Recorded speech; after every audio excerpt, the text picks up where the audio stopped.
Girls P S C നോട്ട്ബുക്കിലേക്ക് സ്വാഗതം. എല്ലാവർക്കും സുഖം തന്നെയല്ലേ? എങ്ങനെയുണ്ട് എല്ലാവരുടെയും പഠിത്തം? അപ്പോൾ ഈ ചൂട് സമയത്തിരുന്ന് പഠിക്കുക എന്നത് വലിയ ബുദ്ധിമുട്ടുള്ള കാര്യമാണല്ലേ. അപ്പോൾ ഞാനിന്ന് കാണിക്കാൻ പോകുന്നത് ഒരു നൈറ്റ് സ്റ്റഡിയാണ്. സംഭവം ഉദ്ദേശിച്ചത് രാവിലത്തെ മോർണിംഗ് മുതലുള്ള നൈറ്റ് സ്റ്റഡി വ്ളോഗ് കാണിക്കണമെന്നാണ് ഉദ്ദേശിച്ചത്. പക്ഷെ പറ്റിയില്ല. സംഭവം എനിക്ക് പനി പിടിച്ചത് കൊണ്ട് രാവിലെ മരുന്നൊക്കെ കഴിച്ച് നല്ലപോലെ ഉറങ്ങിയിട്ട് എണീറ്റപ്പോൾ തന്നെ ഏകദേശം ലേറ്റായി. പിന്നെ രാത്രി ഇരുന്ന് പഠിക്കാമെന്ന് വിചാരിച്ചു. അങ്ങനെ രാത്രിയുള്ള പഠനമാണ് നമ്മളിനി കാണാൻ പോകുന്നത്.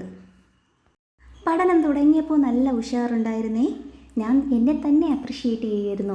പണ്ട് സ്കൂൾ കാലങ്ങളിൽ പരീക്ഷയുടെ തലേ ദിവസം പനി വരാൻ വേണ്ടി ഞാൻ പ്രാർത്ഥിച്ചിട്ടുണ്ട്. ചില കുട്ടികളുടെ അഡ്വൈസ് മൂലം ഉള്ളിയൊക്കെ എടുത്ത് കക്ഷത്തിൽ വെച്ചിട്ടുണ്ട്, പനി വരണേ എന്നും പറഞ്ഞിട്ട്. അതുപോലെ തന്നെ തലയിൽ വെള്ളം ഒഴിച്ചിട്ടുണ്ട്. പക്ഷെ പനി ഒരിക്കലും വന്നിട്ടില്ല. പക്ഷേ ഇപ്പോൾ PSC പഠിക്കാൻ വേണ്ടിയിട്ട് പനി വന്നിട്ട് കൂടി ഇരുന്ന് പഠിക്കുന്ന ഞാൻ നല്ല ഒരാളായി എന്ന് തോന്നുന്നുണ്ട് മനസ്സിലൊക്കെ. അങ്ങനെ ഭയങ്കര ഇൻട്രസ്റ്റിലായിട്ടാണ് പഠിക്കുന്നത് കേട്ടോ. സിലബസൊക്കെ എടുത്ത് വെച്ച് നോക്കുന്നുണ്ട്. അപ്പോൾ കമ്പ്യൂട്ടർ കവർ ചെയ്യാൻ വേണ്ടിയിട്ടാണ് പഠനം. അപ്പോൾ ഞാൻ ഡിഗ്രിയുടെ റാങ്ക് ഫയൽ എടുത്തിട്ടുണ്ട്, LDCയുടെ റാങ്ക് ഫയൽ എടുത്തിട്ടുണ്ട്. എല്ലാം പിന്നെ പ്ലാൻ ചെയ്യുന്നുണ്ട്. ഇന്ന് എന്തൊക്കെ പഠിക്കണമെന്ന് ടു ഡു ലിസ്റ്റൊക്കെ പ്രിപ്പയർ ചെയ്യുന്നുണ്ട്. ആൾറെഡി ഒരു ടു ഡു ലിസ്റ്റ് തലേ ദിവസം ഞാൻ പ്രിപ്പയർ ചെയ്ത് വെച്ചതായിരുന്നു. പക്ഷേ ചീറ്റിപ്പോയി. പനി വന്നപ്പോൾ എല്ലാം മാറിപ്പോയി. അതുകൊണ്ട് രാത്രി വീണ്ടും ഒരു പുതിയ പ്ലാൻ B എന്ന വണ്ണം പുതിയൊരു ടു ഡു ലിസ്റ്റ് ചെയ്യുന്നുണ്ട്. എന്നിട്ട് അത് പഠിക്കാൻ വേണ്ടിയിട്ട് നോക്കി. അപ്പോൾ കമ്പ്യൂട്ടർ ഫിനിഷ് ചെയ്യണമെന്നാണ് വിചാരിച്ചത്. സാധാരണ നമ്മൾ എല്ലാ എക്സാമിനും സ്കൂൾ ലെവലിലൊക്കെ എല്ലാ എക്സാമിനും തലേ ദിവസം ഇരുന്ന് ഓടിച്ചിട്ട് എല്ലാം കവർ ചെയ്യുമല്ലോ, അതുപോലെ ഇരുന്ന് കവർ ചെയ്യാൻ വേണ്ടിയിട്ടാണ് ശ്രമിച്ചത്. പക്ഷേ പോകെ മരുന്ന് കഴിച്ചതിൻ്റെ ക്ഷീണവും പനിയുടെ ക്ഷീണവും കൊണ്ട് അനങ്ങാൻ വയ്യാതായി. പഠനം ഇടയ്ക്കിടയ്ക്ക് ബ്രേക്ക് ആവും എന്നൊക്കെ വിചാരിച്ചു. എങ്കിലും ഒരുപാട് എനർജി ഇങ്ങനെ സംഭരിച്ചിരുന്ന് വീണ്ടും പഠിക്കുകയാണ്. വെള്ളം എല്ലാം കൊണ്ടുവച്ചിട്ട് കുടിച്ചിരിക്കുകയാണ് ഞാൻ.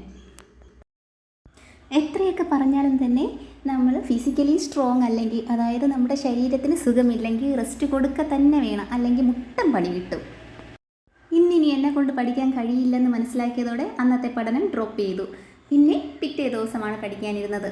പിറ്റേ ദിവസം രാവിലെ കൂടുതലൊന്നും പഠിക്കാൻ പറ്റിയില്ല. കാരണം ഭയങ്കര ക്ഷീണമായിരുന്നു. ഈ സമയത്ത് ചൂടും കൂടെ ആയപ്പോൾ പിന്നെ പറയണ്ട, നമുക്ക് ഇരുന്ന് പഠിക്കാനും പറ്റുന്നില്ല, തലവേദനയാണ്. എന്തായാലും പിറ്റേ ദിവസമാണ് പിന്നെ ബാക്കി പ്ലാൻ ചെയ്തതെല്ലാം പഠിക്കാൻ പോകുന്നത്. പിന്നെ എന്നോട് ചിലർ ചോദിക്കാറുണ്ട് കേട്ടോ, എന്തിനാണ് ഇങ്ങനെ PSC പഠിക്കുന്നത്? പ്രൈവറ്റ് ജോബിന് പോയിക്കൂടെ? ഇത്രയും PG ഒക്കെ കംപ്ലീറ്റ് ചെയ്തതിന് ശേഷം എന്തിനാണ് ഇങ്ങനെ PSCക്ക് വേണ്ടിയിട്ട് പഠിക്കുന്നത് എന്ന് ചോദിക്കാറുണ്ട് കേട്ടോ. അതുപോലെ കാര്യം സത്യമാണ്. എന്നോട് പഠിച്ച ഒരു കുട്ടികൾ പോലും ഇതുപോലെ PSC ഫീൽഡിലേക്ക് വന്നതായിട്ട് എനിക്ക് അറിയത്തില്ല കേട്ടോ. എനിക്ക് PSCയിൽ അറിയാവുന്നതായിട്ട് ഒരു സുഹൃത്തുക്കളും ഇല്ല.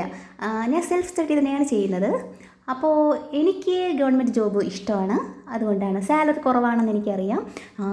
നമ്മുടെ ഇപ്പോൾ അബ്രോഡ് പോയാലും നമുക്ക് നല്ല സാലറി കിട്ടും.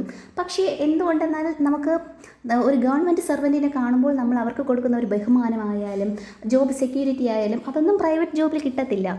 അതുപോലെ തന്നെ നമ്മുടെ വീട്ടിനടുത്തുള്ള ഒരു ജോലിയൊക്കെ ആയ പിന്നെ ലൈഫ് കുശാലല്ലേ. എനിക്കെന്തോ അതിഷ്ടമാണ്. അതുകൊണ്ട് തന്നെയായിരിക്കും ഞാൻ ഇങ്ങനെ PSC എൻജോയ് ചെയ്ത് പഠിക്കുന്നത്. പിന്നെ ചിലർ കമൻറ്റ് ബോക്സിൽ ചോദിച്ചിട്ടുണ്ട്, PSC കോച്ചിങ് ക്ലാസ്സിന് പോയാൽ മാത്രമേ നമുക്ക് PSC ക്രാക്ക് ചെയ്യാൻ പറ്റുമോ എന്നുള്ളത്. അങ്ങനെയൊന്നുമില്ല കേട്ടോ. നമ്മൾ സെൽഫ് സ്റ്റഡി ചെയ്താലും നമുക്ക് PSC ക്രാക്ക് ചെയ്യാൻ പറ്റും. എൻ്റെ അഹങ്കാരം കൊണ്ട് മാത്രമാണ് കേട്ടോ ഞാൻ ജോലിക്ക് പോകാതിരുന്നത്.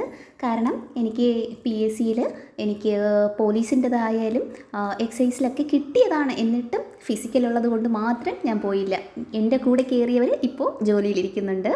അപ്പോൾ ഇത് നമ്മൾ സെൽഫ് സ്റ്റഡി ചെയ്യുമ്പോൾ എന്തായാലും സിലബസ് വൈസ് പഠിക്കണം. എല്ലാവർക്കും അറിയാവുന്ന കാര്യം തന്നെയാണ്. എങ്ങനെ ക്രാക്ക് ചെയ്യാവുന്നത് എല്ലാവർക്കും അറിയാവുന്ന കാര്യമാണ്. സിലബസ് വൈസ് പഠിക്കണമെന്നും കറക്റ്റായിട്ട് കൺസിസ്റ്റൻ്റ് ആയിട്ട് പഠിക്കണമെന്നും എല്ലാ കാര്യവും എല്ലാവർക്കും അറിയാം. പക്ഷേ ആക്ഷൻ എടുക്കുന്നിടത്താണ് എല്ലാവരും പരാജയപ്പെട്ടു പോകുന്നത്. കാര്യങ്ങൾ അറിഞ്ഞു വെച്ചിട്ട് കാര്യമില്ലല്ലോ.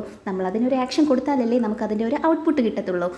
അങ്ങനെയാണ് എല്ലാവരും ഇത് ഫെയിലായി പോകുന്നത്. ഒരു ദിവസം പഠിക്കും, 2 ദിവസം പഠിക്കത്തില്ല, അല്ലെങ്കിൽ 2 ദിവസം പഠിക്കും പിന്നെ പഠിക്കത്തില്ല, പിന്നെ ഒരു മോട്ടിവേഷൻ കിട്ടുമ്പോൾ മാത്രം പഠിക്കും. അങ്ങനെ പഠിച്ചാൽ നമുക്ക് PSC ക്രാക്ക് ചെയ്യാൻ പറ്റത്തില്ല. എന്നും പഠിക്കണം. എല്ലാ സബ്ജക്റ്റിനെയും ഒന്നുപോലെ കാണണം. എങ്കിൽ നമുക്കും ഒരു ജോബ് കിട്ടും.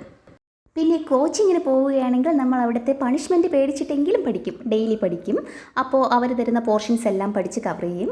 അങ്ങനെ ജോലി കിട്ടാനുള്ള സാധ്യതയുണ്ട്. പിന്നെ നമ്മൾ വീട്ടിലിരുന്ന് പഠിക്കുമ്പോൾ നമ്മളെ മടി പിടികൂടാൻ ചാൻസ് വളരെ കൂടുതലാണ്. അതുകൊണ്ട് നല്ല ഉന്മേഷവും ലക്ഷ്യവുമുള്ള ഒരു ചങ്കിനെ കിട്ടുകയാണെങ്കിൽ നമ്മുടെ പഠനം അവരുടെ കൂടെ തന്നെ അങ്ങ് സ്മൂത്തായി പോയിക്കോളും. അവരുടെ വിജയത്തിനൊപ്പം നമുക്കും എത്തിച്ചേരാൻ പറ്റും.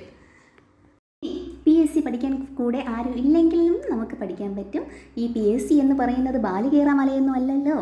അപ്പോൾ നമുക്ക് ആൾറെഡി PSC നമുക്കൊരു സിലബസ് തന്നിട്ടുണ്ട്, അതുപോലെ പ്രീവിയസ് ഇയർ ക്വസ്റ്റ്യൻസ് ഉണ്ട്. ഇതെല്ലാം വെച്ച് അനലൈസ് ചെയ്ത് നല്ല കോൺഫിഡൻസോടെ പഠിച്ചാൽ നമുക്ക് PSC കിട്ടും. അപ്പോൾ ഇതുവരെ വാച്ച് ചെയ്തതിന് താങ്ക് യു. Happy learning.